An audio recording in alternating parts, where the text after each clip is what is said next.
మండపేట పట్టణంలో గొల్లపుంత రామాలయం వద్ద ఉన్న శ్రీదేవి శరన్నవరాత్రోత్సవాలు ఘనంగా జరిగాయి.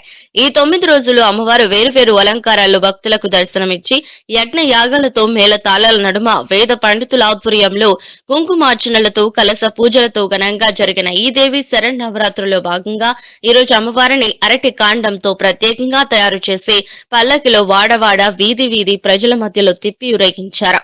కార్యక్రమంలో స్త్రీలు వారి వారి కలశాలు చేతపట్టి అమ్మవారితో పాటు వీధుల్లో తిరుగుతూ అమ్మవారిని సాగనంపారు.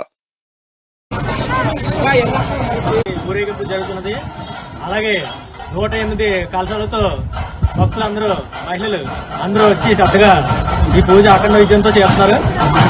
ప్రతి సంవత్సరం ఇలాగే ఈ 30 సంవత్సరాల నుంచి చాలా ఘనంగా జరుగుతుంది.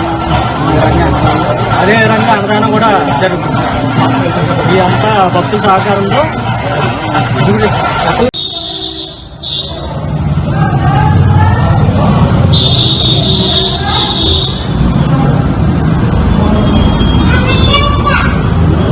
భవానికి దుర్గా భవానికి అమ్మలగన్న అమ్మకు మండపేట కళాపూజంలో దుర్గమ్మ తల్లికి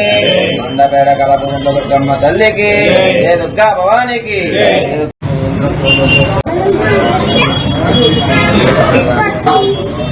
భవానికి దుర్గా